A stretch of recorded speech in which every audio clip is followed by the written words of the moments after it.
Hey, what's up everybody? Friend Minnick here. And today I'm going to review a ridiculously expensive, highly unobtainable, super limited edition, 99 proof, $7,500 SRP Weller Millennium Ultra Aged bourbon. Or, I'm sorry, blend of straight whiskey. It's actually a blend of wheat whiskey and wheated bourbon from the following years. 2000, 2003, 2005, and 2006. Weller Millennium is one of those crazy limited edition products coming out of Sazerac. But take a look at this bottle. This bottle's absolutely gorgeous. Now the SRP is $7,500.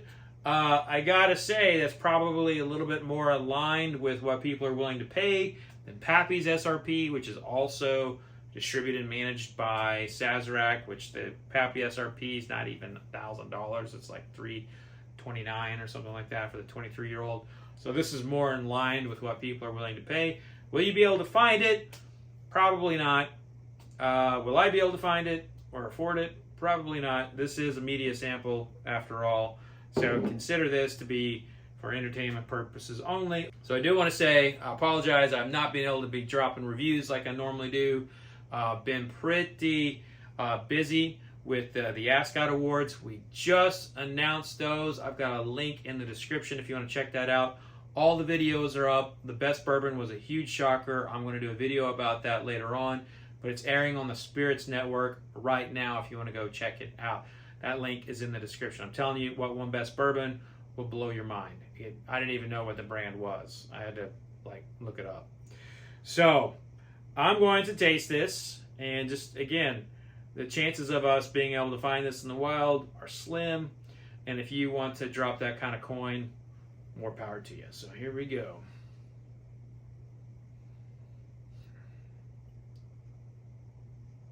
It does smell pretty damn good.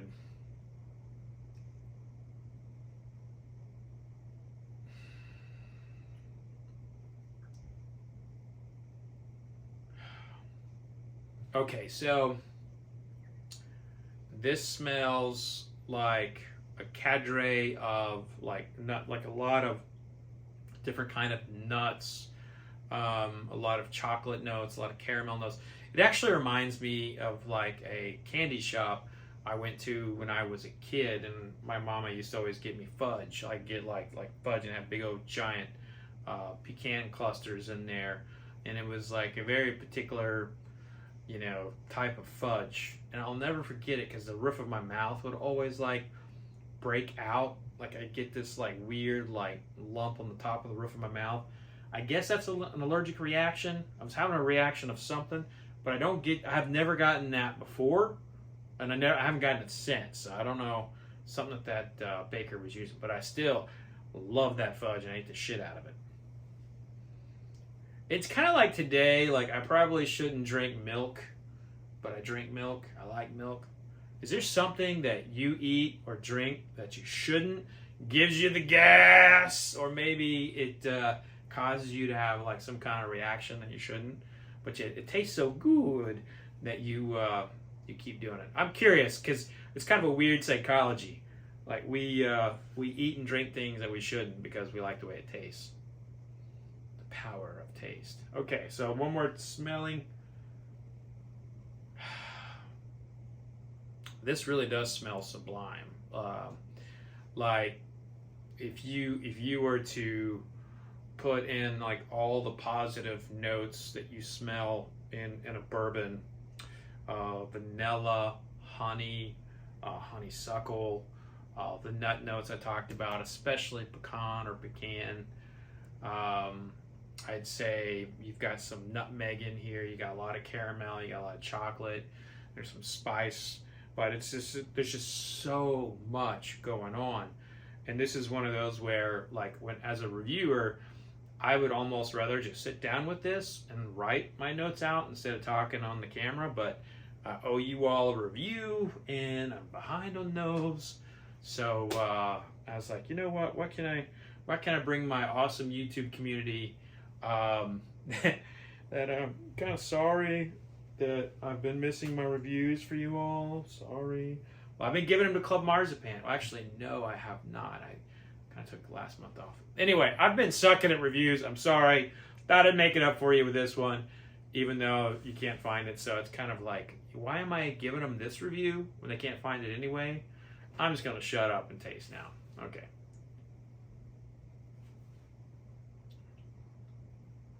Oh. Oh, damn.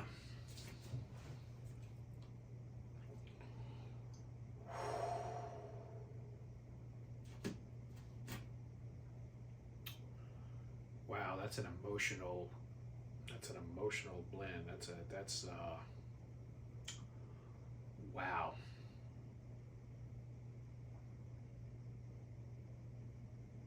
Wow.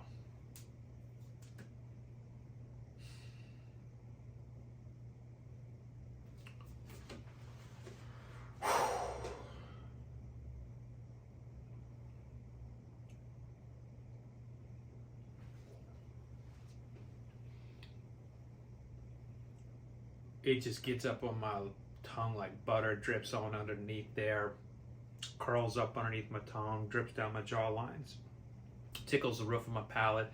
I can feel it going all the way down. I feel it in every sensation. It is, wow.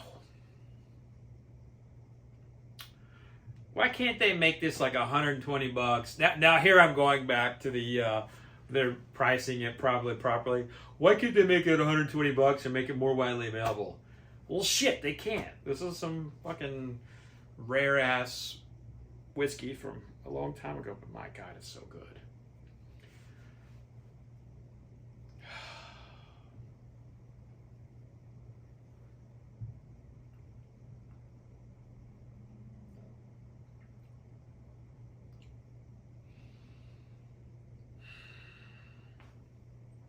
Okay. I got to compose myself. I got to tell you what I really think. I can't just be like going, it's so good. This is covering every single inch of my tongue. I feel it everywhere. Everywhere. It's fantastic. The depth that I get on the tip of my tongue, which everyone's tongue is different. Everyone feels things differently on their tongue. I get a lot of sweetness on the tip of my tongue. You may not get sweetness there. That's where I get my sweetness. But I get a deep, deep level of sweetness. And I cannot tell you what all of that is. I will say there's like a caramelized honey. Like if you put honey in like a frying pan for a little bit, caramelized it, and then scooped it out and tasted, like it's got a little bit of that kind of like caramelized honey note, and just straight up caramelization, any like caramelization of all kinds of forms, like sugar, the honey I mentioned, molasses. You know, molasses can be a little bit more earthy, but think of the sweeter molasses, particularly some of the molasses coming out of Louisiana, not so sugarcane molasses, not sorghum molasses, but sugarcane molasses can be a little sweeter coming out of Louisiana. My God, it's so, there's so much there. I don't actually, it's going to sound funny, but I don't feel like the one note that I would be missing here that I would associate with bourbon often in the sweet department would be brown sugar. I do not get a brown sugar there. I do get like a little bit of like a kind of a, like if you compounded a lot of graham crackers and then put chocolate on top of them and then something else. My mama used to call them Hello Dollies. Like coconut there. That's kind of like right there in the middle of my tongue. That's like savory. So I like a lot of graham crackery note, a lot of chocolatey note, a lot of dark milk chocolate, some coconut, a lot of nuts, continuation of the pecan note I was telling you about. But I think where things change for me is how I feel that this is actually spicy. I don't get a lot of spice in wheat whiskeys or wheated bourbons, two different categories. And this is kind of like, you know, those secondary notes are all spice for me. Nutmeg, cinnamon, a little black pepper. So you're going the range of you know, baking spices and then black pepper, but even it's deeper than that. And I just got to spend more time with this to kind of nail it. But it's ridiculous. I also feel like I'm overly underdressed, way underdressed to be tasting this whiskey. Like, as a person who wears ascots, I feel like I'm letting this whiskey down by just wearing a sweatshirt and a hat. But listen, my days are either in a jiu-jitsu gym or on a wrestling mat, running back and forth with the kids, at home, writing. I'm writing on a book. Like when I dress up, I'm usually like going out. So I'm not associating coming to the office and doing a review with dressing up like I should. So I feel like I've let this whiskey down, but at least I put it in a nice glass. You know, so there's that. Also, I'm not wearing shoes. It's probably a double insult by not wearing shoes.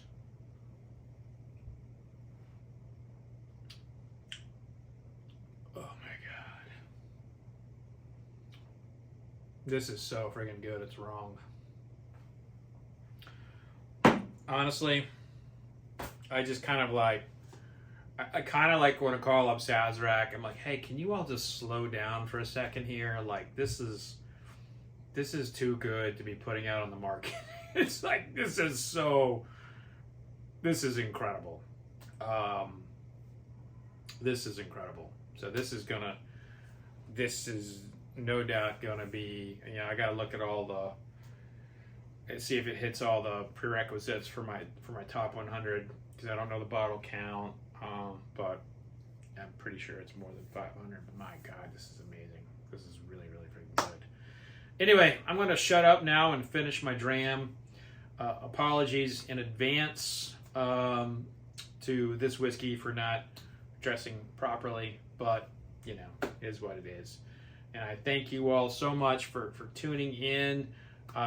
Look, I'm a student of history, and you learn history through tasting whiskey and really getting engaged with it. This is not about drinking and saying, oh, I like this over that one.